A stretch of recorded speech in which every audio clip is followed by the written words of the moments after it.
Plus proche de Marie, partie 2. Bonjour. Merci d'être ici avec moi une fois de plus. J'espère que vous allez très bien aujourd'hui. C'est Marie, bienvenue sur ma chaîne.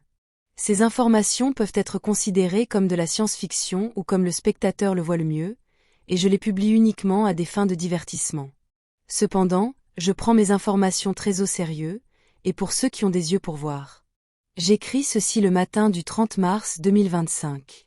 En 2008 de votre année terrestre, je suis né sous l'eau, dans une baignoire, à bord d'un petit vaisseau spatial Suzy de première génération, dans l'espace profond, voyageant à travers l'hyperespace et aussi loin de toute planète habitée que possible.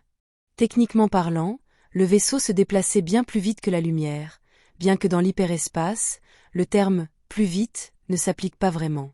Ma mère et ma grand-mère, qui aidaient ma mère pendant le processus d'accouchement, avaient l'idée que le fait de mettre au monde un enfant en se déplaçant très rapidement et dans l'hyperespace, accentuerait ses capacités psychiques et renforcerait ses souvenirs de vie passée, rendant tout ce qu'il avait appris en elle, plus accessible à l'enfant plus tard dans la vie, et cet enfant, c'est moi.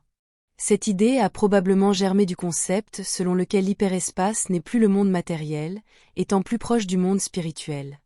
Je ne sais pas si une telle chose a vraiment fonctionné, car mes souvenirs de vies antérieures ne me sont pas aussi clairs que pour d'autres personnes tégètes, parmi d'innombrables autres races stellaires, qui s'en souviennent comme si c'était arrivé hier, littéralement, étant donné qu'ils ressentent que leur vie actuelle n'est qu'une continuation de leur vie passée, seulement dans une nouvelle peau, mais avec une mémoire pleinement consciente de leur vie passée. En particulier de la dernière et de celle d'avant, en changeant seulement de peau, un peu comme lorsque quelqu'un achète une nouvelle voiture. Dans mon cas, je me souviens de beaucoup de ce que j'ai appris dans mes vies passées, des détails et de tout, mais cela me semble plus comme des conteneurs d'informations, sous forme de données brutes, et aussi comme ce que l'expérience empirique enseigne, y compris le processus d'apprentissage qui reste après avoir vécu des vies entières. Mais je ne ressens pas ces vies passées comme si je les avais réellement vécues, presque comme si j'empruntais ces souvenirs et ces connaissances à quelqu'un d'autre. Par conséquent, je ne m'identifie pas à qui j'étais dans ces vies passées, et je me concentre pleinement sur le fait que je suis Marie maintenant, et tout ce que j'étais avant n'est que du bagage qui est utile pour naviguer dans le présent. Je pensais comprendre tout cela assez clairement jusqu'à ce que je tombe très malade l'année dernière, et les Chazurma m'ont aidé avec une de leurs procédures astrales félines incroyablement puissantes. Ce chat astral bleu que j'ai rencontré lors de ce voyage astral induit, dans le monde des rêves, celui que j'appelle le chat cosmique, a mentionné 2 fois que j'étais l'une d'entre eux et c'est pourquoi il m'aidait, car s'il ne le faisait pas, je ne pourrais pas accomplir ma mission, quoi que cela signifie. Et le chat cosmique m'a également d'abord appelée tigresse, puis lionne, ce que j'ai d'abord pensé n'être qu'une figure de style, un compliment, et rien de plus, tout comme quand un père appelle son fils tigre, comme dans « Vas-y tigre », pendant un match de baseball. Mais pourquoi utiliser tigresse puis lionne en me parlant ? Cela semblait plus comme s'il voulait me confondre sur laquelle des deux j'étais, ou suis vraiment. Cela et d'autres signes subtils, et pas si subtils, venant d'Ari, Rour, Kiraikai Kotsi, Kora, parmi d'autres de nos amis Urma, m'ont amené à penser à la possibilité que je sois l'une d'entre eux, que je puisse être une Urma en immersion.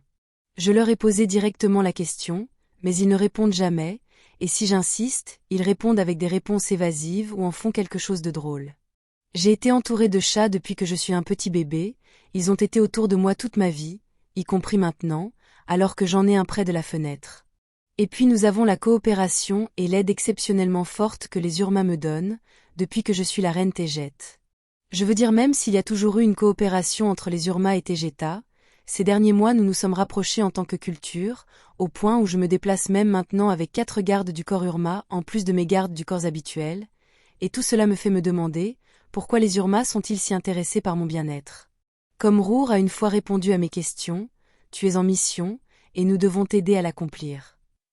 C'est tout ce qu'il a dit, mais je suis aussi très humaine lyrienne et tégète, donc je ne sais pas quoi penser de tout cela, et je partage cela avec vous pour vous faire savoir que je comprends, il est difficile d'être une graine d'étoile sans confirmation de vos véritables origines stellaires, et de devoir compter uniquement sur votre intuition, et aussi de devoir traiter les doutes, et l'idée que tout cela pourrait n'être que votre imagination.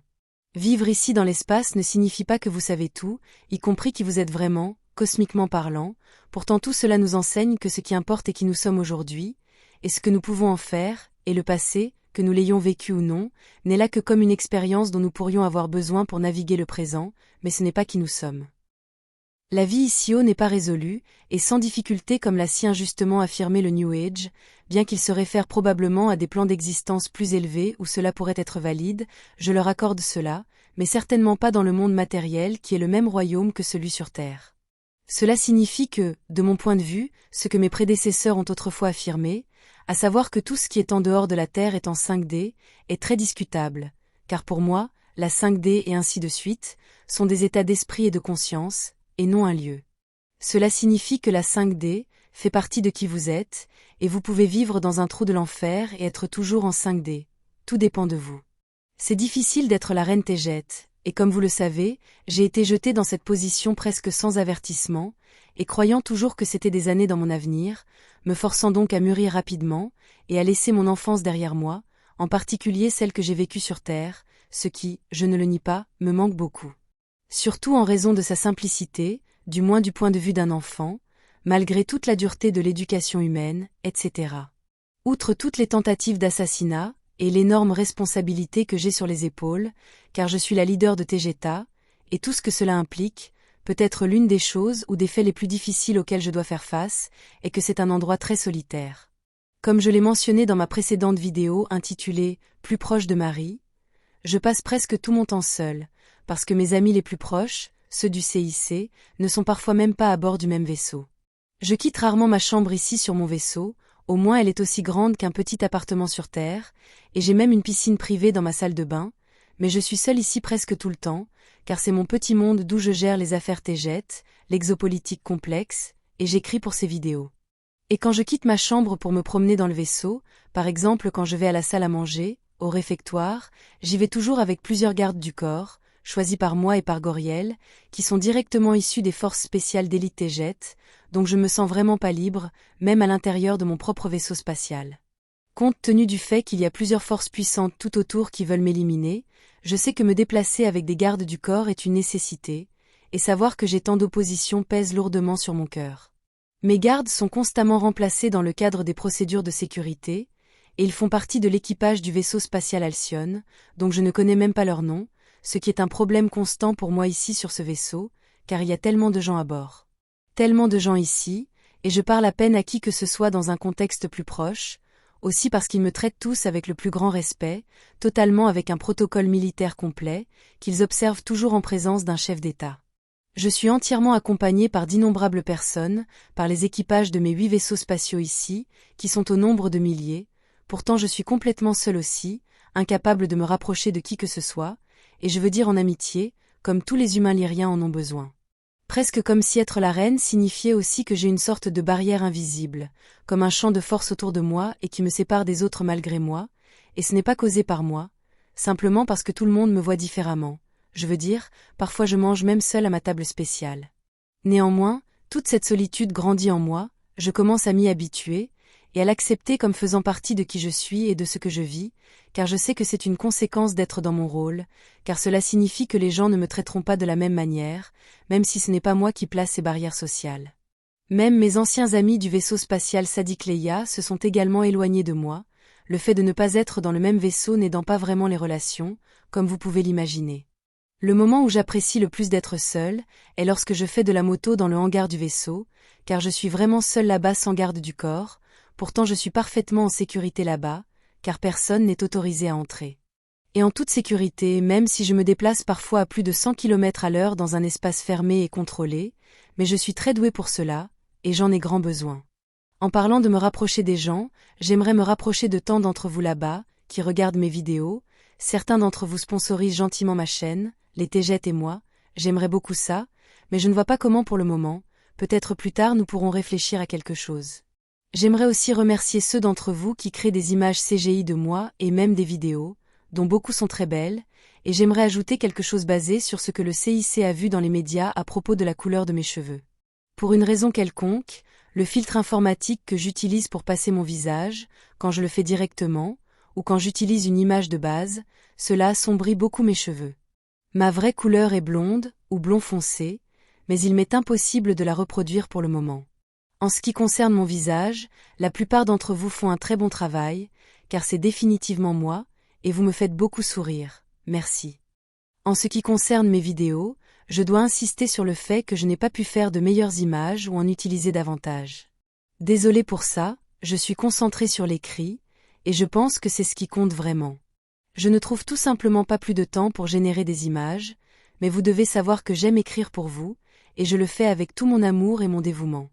Et enfin, je tiens à remercier profondément les sponsors de ma chaîne, comme je l'ai déjà dit, vous rendez cela possible, vous la faites exister, car je dépends toujours de l'argent pour les fournitures et d'innombrables autres choses.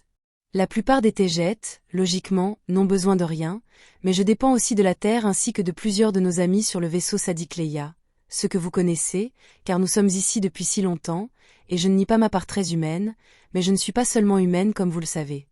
Merci, mes amis, je vous garde toujours avec moi, même si je ne dis pas merci dans chaque vidéo car je pense que c'est inapproprié, car cette chaîne et mes informations ne concernent pas l'argent, mais j'ai besoin de l'argent pour poursuivre ce qu'elle représente vraiment. Aucun mot ne suffit pour exprimer ma gratitude. Merci. Ce sera tout pour aujourd'hui. Comme toujours, merci d'avoir regardé ma vidéo, d'avoir liké, partagé, et de vous être abonné pour davantage. Cela aide beaucoup cette chaîne à grandir. Et j'espère vous voir ici la prochaine fois. Avec beaucoup d'amour et de reconnaissance, votre amie, Marie.